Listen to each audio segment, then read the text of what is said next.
3 separate incidents in escalating intensity of instigation in which they attempted to antagonize me, presumably.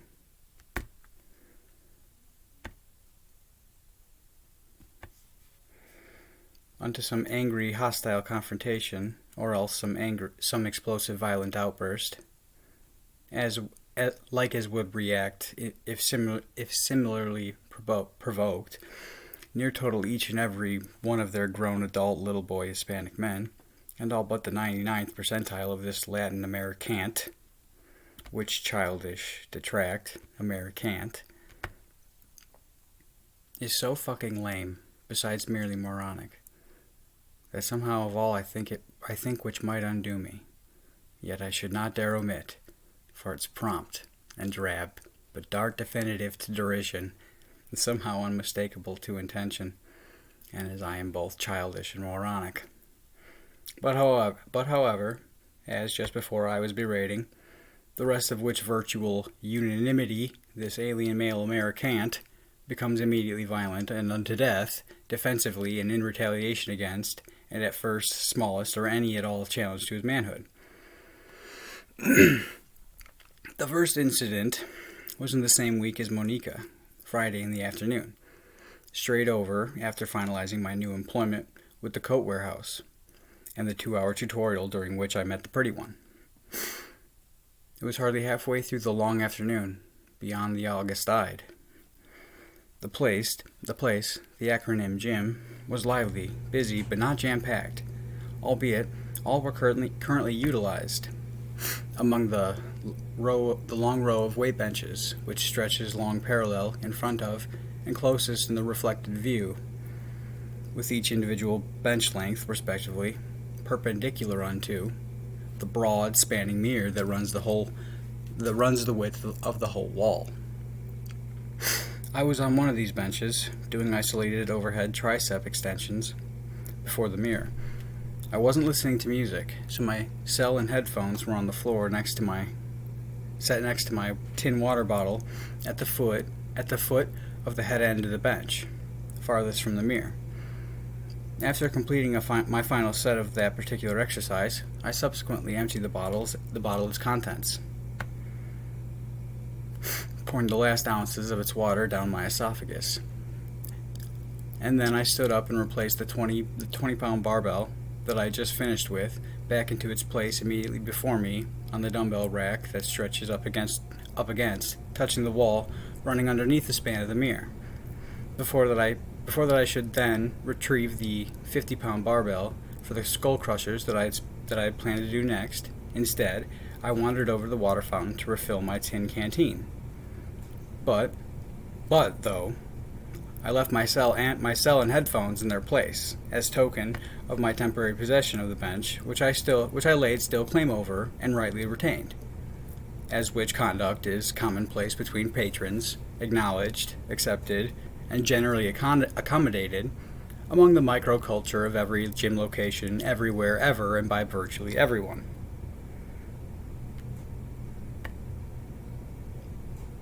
Despite these things, though, order and social structure and proper pedigree within public place, which lofty concepts and civil constructs these hicks know nothing of, nonetheless, when I returned to my clearly marked dibs, a trio of amigos had already advanced upon and usurped my spot. The one with whom I spoke, the short, slender, cocky one, he was the inadequate shaft, and the 2 bulbous round bodies with him, they were the big balls that bolstered his defiant little boy's boldness and forbade him, simply by their presence, from backing down and being reasonable. Though he stood on no logical ground, nor had any basis unto the bench, insomuch that his feeble little brain could not divorce concession from defeat, and so in front of his boys, he would show no weakness as, in his mind, forfeiture of any sort, even of something to which he held no claim, would be to admit what he shall seek and hope all of his life to hide, but what women shall always assume about him anyway despite. And I say women, For as much as girls are stupid and liable to mistake anger and a boy's willingness to display it for confidence, and so may indulge his, among similar cocky compensations, but as a woman she shall have learned better, and thusly shall only assume about him, mainly, that he has an impudent, inferior penis, and that this does, in fact, make him less of a man, and as directly provable by his behavior. Which is also why you'll never see any of these volatile, loudmouthed chihuahuas ever retreat, or even so much as endeavor to diffuse any violent confrontation, as it should only prove their own ineptitude, or so they've been socialized to believe, which is paradoxical, even troubling. Yet it's only because metal manhood suffices in their hands for measure, like added inches. And give him a gun or a knife and watch his tiny little tic-tac-dick swell and balloon to Tootsie Roll size, the ones inside the little twist wrappers. Even so,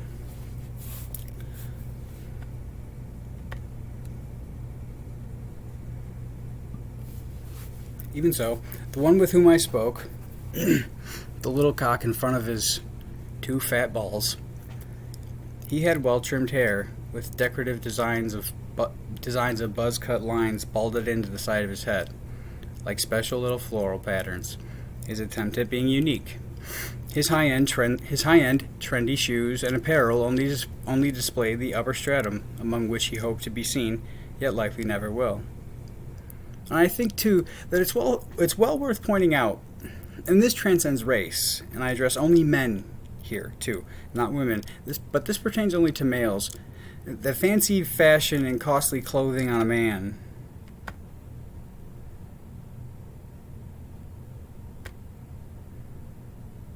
unless it adorns the aesthetic of a person equally prominent, is tantamount to pretending.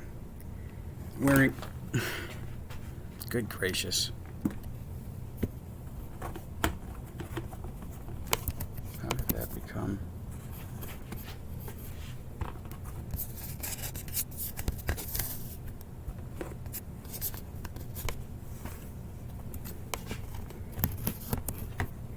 Jeez. My other camera here is lost its place. Is tantamount to pretending, wearing merely the costume of confidence without personifying its substance. But that such decorations quickly expose as poor decoys for a character, or attitude, or anatomy lacking. And if, as a man, you're reliant on raiment, dependent on drab, to disguise your more tangible drab aspect, and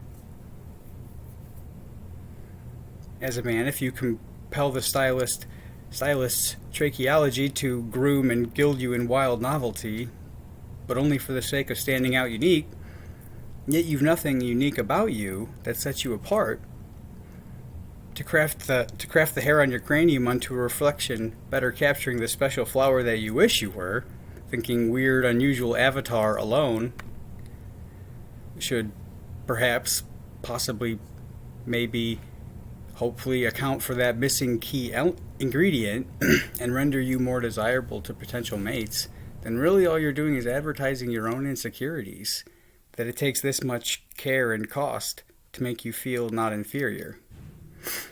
For these superficial things, apparel, accessories, ostentatious feature, they're ironic in their condition, that between two people the same styling can both complement confidence and illuminate inadequacy. One would do better to array mundane, if something mundane he feels himself, in that attire can but briefly fool, yet cannot convince of the character in lieu of which it compensates. And the advantage it affords is merely temporary anyway, that upon disrobing for a successfully attracted partner, presumably the ultimate goal of artificial allure, to take it off before the intimacy of another, any power provided by the clothes wears off. By the clothes worn wears off, and so any attempt to account for an absent attribute, or hide or acquire it via attire, is futile. Nor is there any masculinity that he can lack which man can make up for with clothing regardless, but austerity at least suffices for self-assurance, or as per the old adage about men and clothes and which makes which. Whew. Oh man. Oh man, though, I'm glad I got that off my chest. And but that I did, it's also worth pointing out that the one to whom I spoke, the flaccid little cock, he also draped a gaudy gold chain around his neck, had a radiant diamond stud pierced into his ear, and sported an eye watch on his wrist, in addition to his expensive athletic brands and footwear, and so perfectly justified the previous digression, insomuch that he was also scrawny and ugly, with an awful little hick stash. Horrible, offensive little hick stash, and was generally antithesis to feminine arousal. When I approached the trio to repossess the bench that I had not yet abdicated, from the staunch, defensive expression adopted by the shaft of the sad collective penis upon my arrival, and before I had yet spoken a word of my humble appeal, as I was still yet eliciting from him the attention that he was trying to avoid giving me,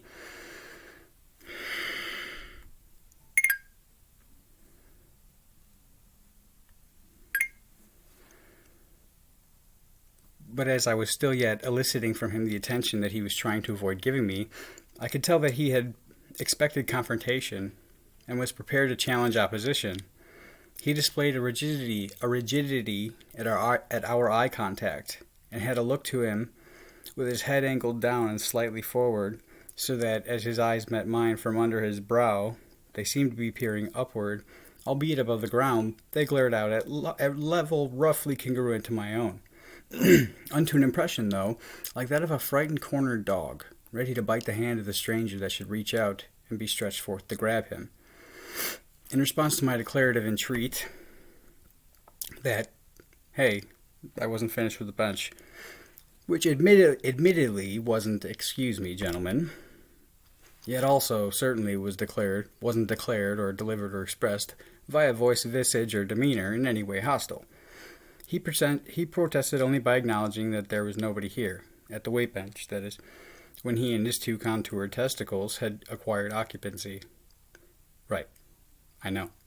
I was refilling my water bottle. That's why I left these here.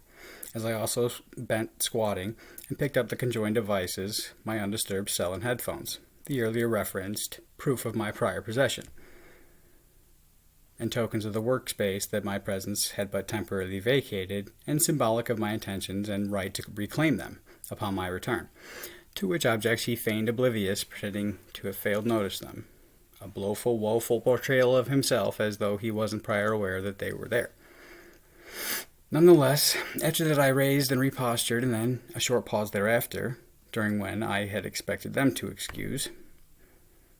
Once his eyes and mine resumed their shared possession, and he realized that my presence, which I had temporarily vacated, hadn't then vacated permanently, nor had I forfeited silently as he had hoped, but that I lingered persistent, he said something unto the effect that they were already there, implying some unknown implicit quality of said fact, which also either kept them there or which prevented them from subsequently not being there any longer, but which signified, regardless, in either case, that they did not intend to leave.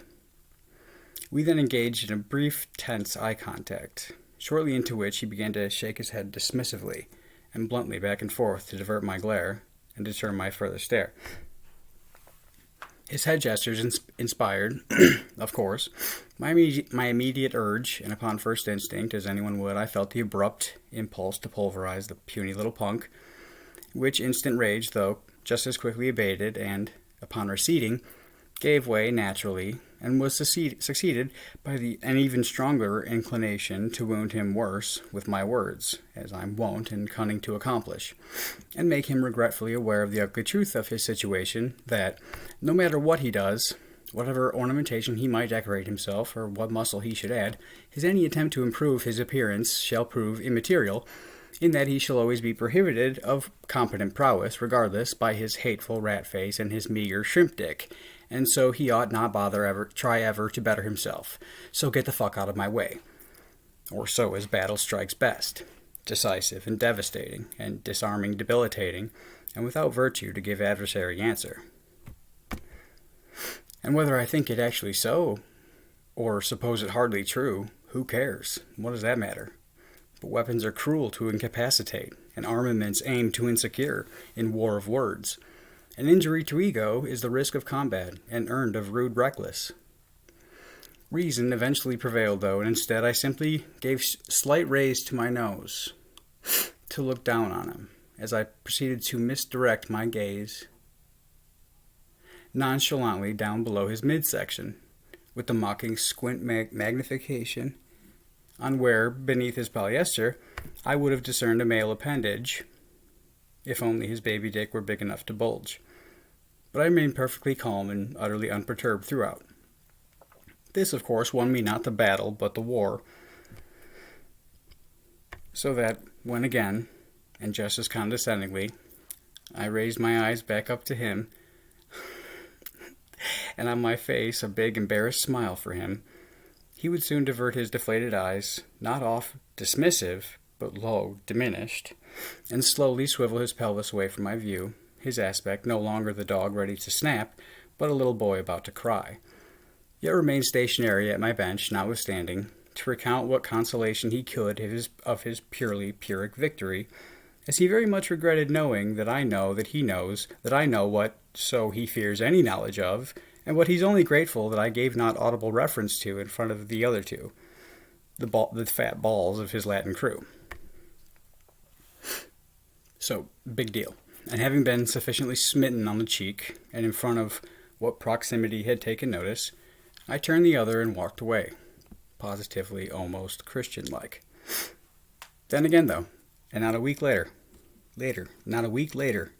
almost the very same thing, only this time the person they got to do their bottom bidding was a teenage pubescent boy. And you would think that the two quantitative age qualifiers, teenage and pubescent, should denote periods adjacent but distinct of each other, that the elder end of puberty leads roughly into the youngest teen ages, yet here merely to example their spineless threshold, and the low border that again they shamelessly crossed. The atmosphere in the gym was just like the prior episode, busy but not crowded. Yet again, presence enough that there were no spare workbenches available. So okay, there are no actual rules to these things.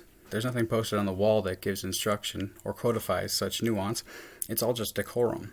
Little considerations that are, to an extent, both specific to and contingent upon their unique settings. Conscientiousness that, in a sense, too, is paid both to place and the people within it, but unto the optimal experience of all the company within a shared environment. Like as how one is expected to maintain a certain quiet within a library, or to slip a few singles between the butt cheeks of a stripper on stage at the strip club, if she's already shed her G-string, that is, or how children are expected to call their molesters Lord and Holy Father at Catholic Mass. You know, that sort of thing. Likewise, and even so, as one might anticipate, the whole underlying concept of the place, the gym, being a forum for mating dance on perpetual display, a place of bending, bulging, barely clad bodies on exhibition, it's understandable then, like every other distinct type of place, that the gym too has its own unwritten rules, a certain gym etiquette, if you will, and particular points of politeness, ensuring that everyone gets along and everything runs smoothly. As one too might guess, with weights waving around and people breathing heavy and sweating and body odors emitting, one such facet of unspoken emphasis implies a certain spacing be maintained, and patrons tend to distribute themselves, if it's at all possible, allowing for the maximum distance, or at least a comfortable buffer zone, between each other's respective sphere of personal space.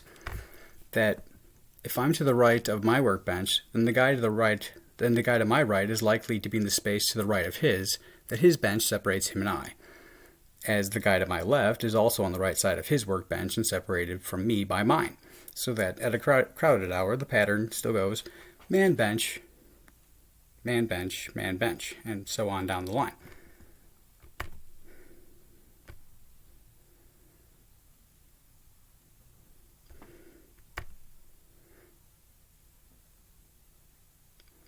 Okay, this thing.